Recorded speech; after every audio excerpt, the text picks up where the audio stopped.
I hate to break it to you, but Robinhood has been stealing your money for a long time.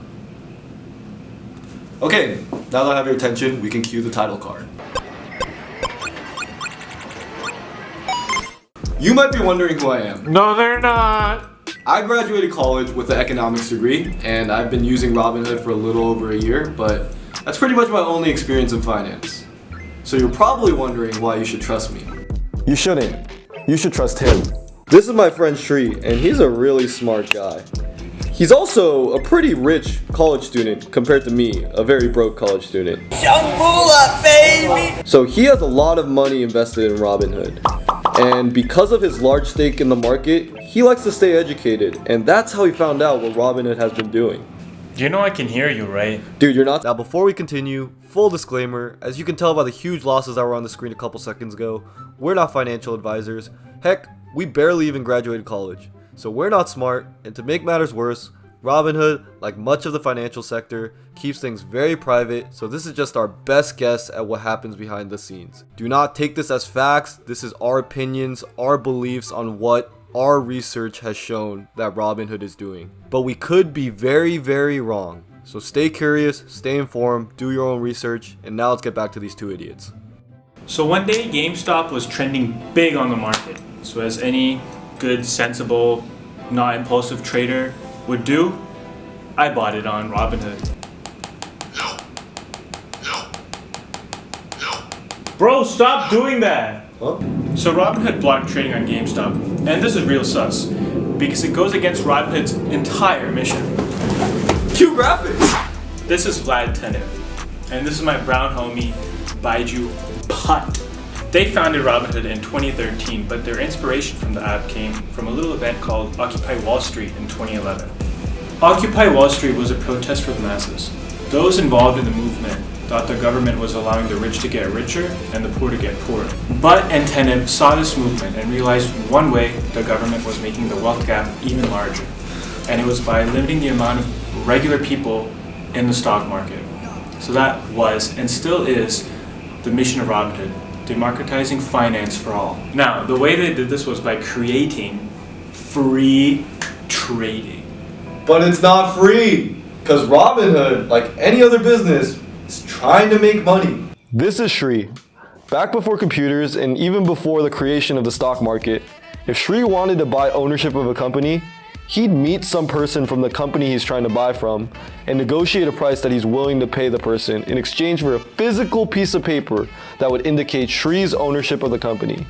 But when all these new people wanted to become like Sri and start doing the same thing, all the rich old greedy heads came together and were like, how can we make money off of this and make it easier?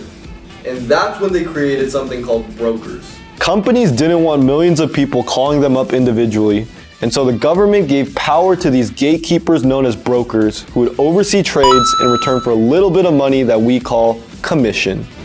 But now, look at how Robinhood changed things. This is Sam. He wants to buy a stock, so he gives money to Robinhood, who acts as a broker for him. Now here's the bait. Robinhood doesn't take commission, so you feel like the service is free. But the money doesn't stop there. It goes from the broker to a clearing firm. A clearing firm does exactly what it's named after. It clears a trade. It makes sure that the price that the buyer is willing to pay for matches the seller's ask price. Don't I just pay Robinhood what it says I'm paying? Wrong. Look at what it says when you try to buy on Robinhood. When you buy in Robinhood, there's a thing called market price. According to Robinhood, this is the last reported trade price on the NASDAQ. Now, if your Wi-Fi is slow or Robinhood servers are overloading, the price that's listed there isn't going to be accurate. But more importantly, even if it was on point, Robinhood doesn't guarantee that this is the price that you're buying at. So, if you're Robinhood's clearing firm, you don't have a set price to meet. And, you want to know the sketchiest part? Sam, let him know.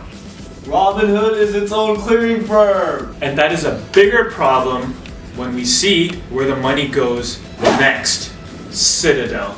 Citadel is Robinhood's market maker. What they do is take a bunch of orders in bulk and match a buyer to a seller. And remember, The nature of trading stocks is just a buyer and a seller agreeing on a set price for a set percentage of the company. Hey, I'll trade you a 10 for a 7.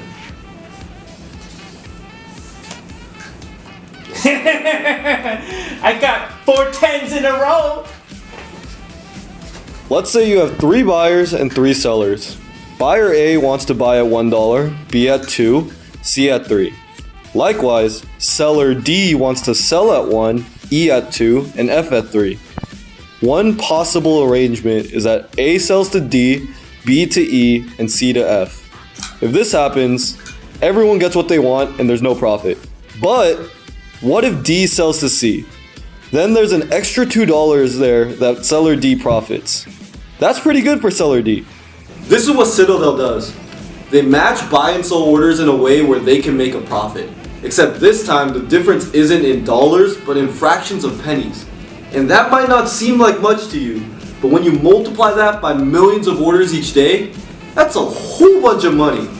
Citadel's primary concern isn't about getting you the market price or the fastest transaction possible. No, it's just making as much money as they can. But why does Robinhood work with Citadel when it's supposed to be for the people? You tell me. This is how Robinhood makes money. Instead of making commission at the buyer-broker stage, they make commission at the clearing firm market maker stage. This is why they work with Citadel, even when it's not for your benefit. Robinhood is secretly taking your money behind your back. A couple cents here, a couple cents there, all disguised under free trading. But I'll be honest, that might not even be your biggest concern. Because what Citadel does next with your money might be even scarier. From here, Citadel sends your money to the DTCC. The DTCC is just a fancy organization that finally completes your transaction. Your money is handed over in exchange for a share of a company. But it's also not that simple. When you make a trade, it takes 2 full days to complete that trade. Why? Well, remember how back in the day when you wanted to trade stocks, you literally traded pieces of paper that said stock on it? Well, just because things have become digitized doesn't mean that paperwork has gone away. The DTCC takes 2 full days to process this paperwork, and during that time, they ask your brokers for money. They want a deposit as insurance just in case the transaction falls through. To sum it up, Robinhood does not have enough money to put up as collateral for these trades, which means they have to restrict trading on certain meme stocks, and as a result, there is no free market. Capitalism is doomed. Look, Shri, you gotta stop scaring them for a second, man. The process works most of the time, guys. 2 days after your trade, the DTCC confirms everything and all the money goes back through the process. This process is called payment for order flow, and it was created by the famous pyramid scheme mastermind, Bernie Madoff. Look, Robinhood has permanently changed the game. You can go to TD Ameritrade or you can go to Charles Schwab, but every broker does this. They're taking money away from you, and you don't even know it. Robinhood is just the tip of the iceberg for a bunch of really suspect practices. And let's be real, the stock market, it wasn't created for average people like you and me. A lot of the rich people that run it, they're gonna try to do everything they can to profit off of us. Now don't get me wrong, I'm not saying that Robinhood shouldn't make money off of us. They're a business, it is what it is. But I do think they should be a little more clear with their intentions and a little bit more clear with their practices. And the one way we can hold them accountable is by bringing awareness. So share this video with your friends, and maybe, just maybe, we could change the world. Now that's a dope video. Oh my gosh, that is the lamest way you can say it. You have one line. Alright, that's good.